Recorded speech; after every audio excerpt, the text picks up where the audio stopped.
Cara, eu queria entrar no fundo, no fundo do Black Fund, né? Que vocês Boa. têm. Vamos entrar um pouquinho, porque eu achei bem interessante. E aí, Andrezão, uma coisa que eu dei uma olhada antes da gente ter essa entrevista, que me chamou a atenção, né? Me causou um pouco de... Até achei impressionante esse insight que você teve.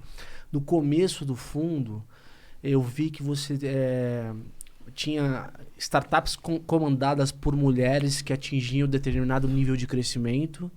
E quando você extrapolava isso para startups conduzidas por negros, não tinham o mesmo crescimento. E eu entendi que você teve esse insight para fazer essa provocação, não sei se acho que foi para o Google na época, para criar um fundo específico de incentivo a startups comandadas por negros. Isso. Cara, qual que é a tua visão por trás? Porque tanto mulheres quanto negros hoje estão na pauta das minorias, né? Então, as pautas... São as maiorias que são minorias, né? Pouco representadas. São maiorias... underrepresented, né? Exato. Não, pouco representadas. Qual que é a diferença fundamental? Você que viveu a experiência ali, que está lidando com startup, você identificou e você quer dividir com o público aí, cara? Cara, eu acho que primeiro saúde. Tem um ponto importante aí, né? Que eu acho que é uma reflexão pessoal. Então, já que a gente está entrando, né, nos lugares aí mais profundos, que eu acho que é uma reflexão muito pessoal também sobre o meu papel em relação às questões ligadas à raça, né? Então, assim, raça é um tema no Brasil muito... Eu acho que ele é complexo, né? Por toda a história do Brasil.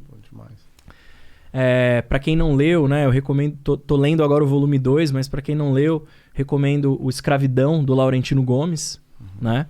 Que para mim é um trabalho espetacular, né? Sobre um período que a gente conhece a superfície, né? Quando a gente estuda história na escola, né? E uma parte muito profunda que explica a raiz, né, social do Brasil.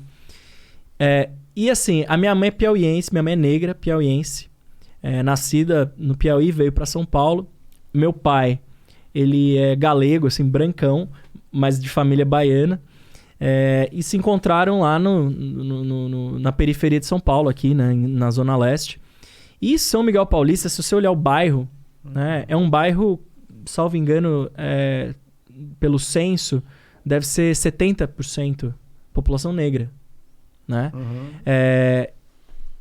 E assim, eu nasci e fui criado ali, né? Minha família é bem diversa, é bem misturada também, como várias famílias brasileiras. E, na verdade, quando eu fui para Belo Horizonte, né, que aí foi quando eu me mudei quando mais novo, eu tinha 13 para 14 anos, eu fui estudar num colégio de classe média alta. Então, eu falo, né, o custo de vida mudou muito, então eu comecei a ter acesso a coisas que eu não tinha aqui em São Paulo. E lá, cara, eu me vi e eu falei, nossa, que louco, né? Eu sou, tipo, mais moreno aqui.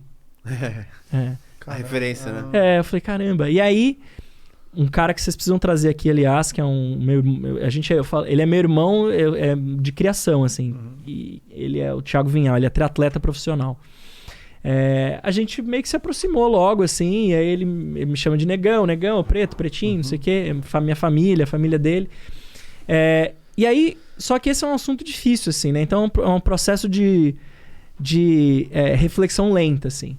Só que, cara, em algum momento eu me vi me questionando, né? Porque no Brasil a questão da diversidade, ela começou a ganhar importância ou começou a ganhar debate muito recente, né? Muito recente. E aí eu me vi e falei, caramba, tá, eu sou filho de uma mãe negra, eu sou pardo, né? Dentro dentro do censo, que é parte da população negra. Obrigado. Que é parte da população negra. Né? E aí eu fiz um teste de DNA, cara, lá nos Estados Unidos. E aí eu entendi ali o meu DNA. Eu falei, caramba. Você fez o quê? Um 23andMe? 23andMe. Muito legal esse. Muito legal, assim. Eu falei, caramba. E aí ele mostra... Tem aqui o meu DNA também agora. Tem o meu DNA e tal. E aí lá no 23andMe você consegue saber exatamente de quais regiões. Eu fiquei impressionado. É impressionante, assim. Eu falei, caramba, meu, então é daqui. Né? Então, assim, me respondeu uma questão que eu tinha há muitos anos. E aí, ano passado, cara, quando teve, né, acho que o episódio do George Floyd nos Estados Unidos, eu acho que essa coisa veio à tona. E aí, eu lembro que eu li um livro de uma autora. Essa, se vocês trouxerem, vocês vão ganhar muito meu respeito. Ela chama Lia Weiner, tá? Ela tem um livro que chama Entre o Branco, o Branquíssimo e o Encardido. As relações de poder e raça na cidade de São Paulo. Caramba, nossa. E aí ela fala sobre esses conceitos que são difíceis de assimilar, que é branquitude, que é o embranquecimento da população. Então imagina o seguinte, que... e eu não sou historiador nem nada, mas assim, o Brasil ele foi um dos países que fez muita alforria. Muitos negros ganharam liberdade. Então a primeira coisa que um negro acabava fazendo era se distanciar da sua origem negra para se tornar mais próximo do que era o português e o europeu que vivia aqui. Então isso é um processo muito longo. E no trabalho dela, ela explora isso... Eu vi, teve um processo de eugenia também, muito. Que queriam misturar para deixar mais branca a população. Que então, não tinha... assim, super complexo. E aí, quando eu li esse livro, eu falei, cara, eu preciso fazer alguma coisa. Por quê? Porque o ambiente que eu vivo, de startups, de empreendedorismo, ele é muito não representativo do que é a população brasileira. E aí, naquele momento que aconteceu o George Floyd, eu acho que teve uma comoção fortíssima nos Estados Unidos, na própria companhia. E a gente automaticamente bebe disso. A gente bebeu muito. E aí... É porque o de fora chega na nossa bolha. O de fora chega mais rápido. E eu lembro exatamente que no dia, cara, que eu vi aquilo, e aí a minha colega, né, que é negra lá nos Estados Unidos, que começou a liderar essa discussão, eu falei, a gente precisa criar um fundo aqui pro Brasil e nos Estados Unidos, porque eu falei, como é que é a realidade aqui? Ela falou, mais ou menos me falou. Eu falei, nossa, aqui é muito, muito mais difícil, né? Por quê? Porque no meio de startups existe pouquíssimos empreendedores negros ainda e os que recebem funding ainda menos, né? Que é o capital que te ajuda a crescer como empresa. Então a gente falou, os empreendedores precisam ter mais acesso a capital justamente nas fases mais difíceis, que tem mais risco, que são as primeiras. E aí a gente pitchou, eu pitchei, a gente propôs, a gente propôs a criação de um fundo aqui para o Brasil para investir só em startups lideradas ou fundadas por pessoas negras. E é muito doido, cara, porque no dia que a gente fez, eu lembro que eu enviei assim, a proposta,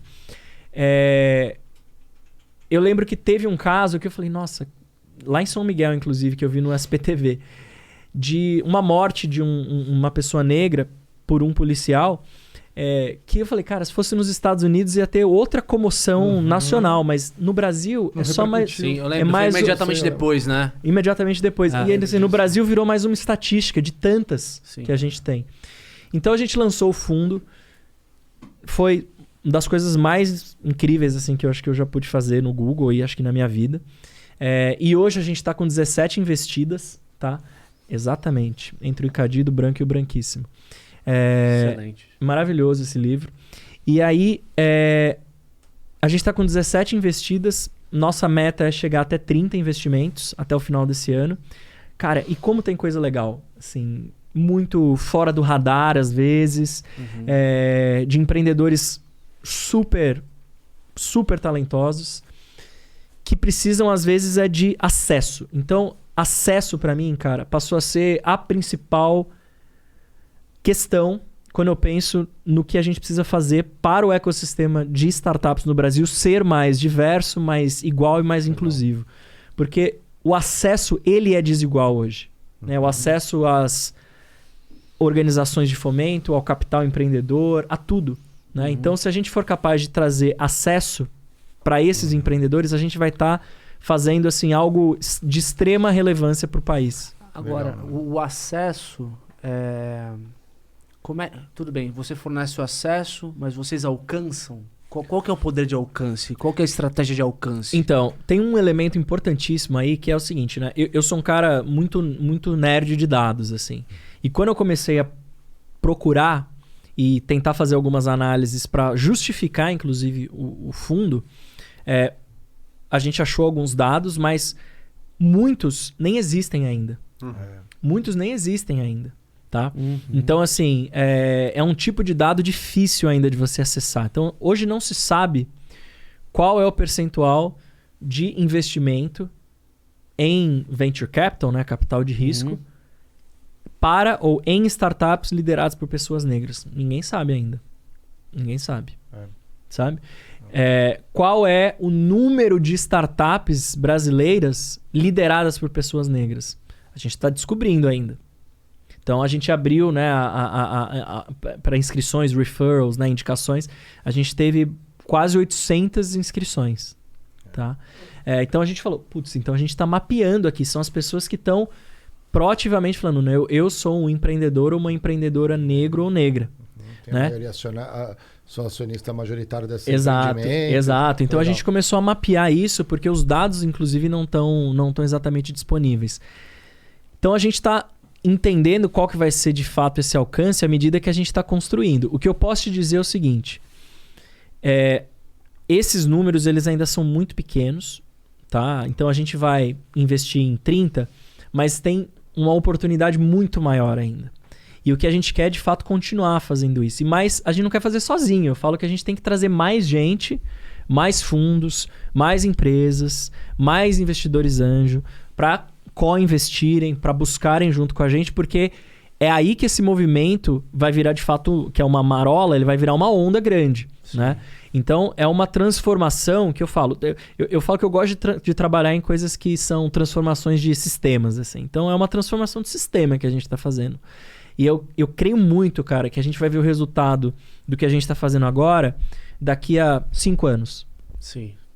E eu tenho certeza que várias das empresas que a gente investiu agora vão vingar e vão virar os heróis e as heroínas para muita gente que hoje não tem. Você fala assim, quem que é um empreendedor? Quem que é um empreendedor negro de startup ou negra de startup referência? Sim. Eu te falo um, cara, que eu admiro muito, que é o Robson. O Robson é o fundador, um dos cofundadores do Madeira Madeira. É o único unicórnio brasileiro que tem um fundador, um cofundador negro. Sim. Do outro lado da rua, do Ebanks. Do outro lado da rua do Ebanks, exato. Porque aí bem Curitiba. Em cima, assim, eu trabalhei lá, cara. O Madeira Madeira ocupou um Curitiba, prédio. lá, você tá falando lá em Curitiba. Cara, é o Madeira Madeira que atravessa a rua é o Ebanks. Exato. E tem um monte de startup boa em Curitiba. Exato. A gente investiu em uma de lá, cara, super legal, de um empreendedor negro, imigrante angolano, que inclusive é de onde eu tenho origem. Tá fixe. Ele chama Guilhermino, uma startup que chama Wellbe. Wellbe.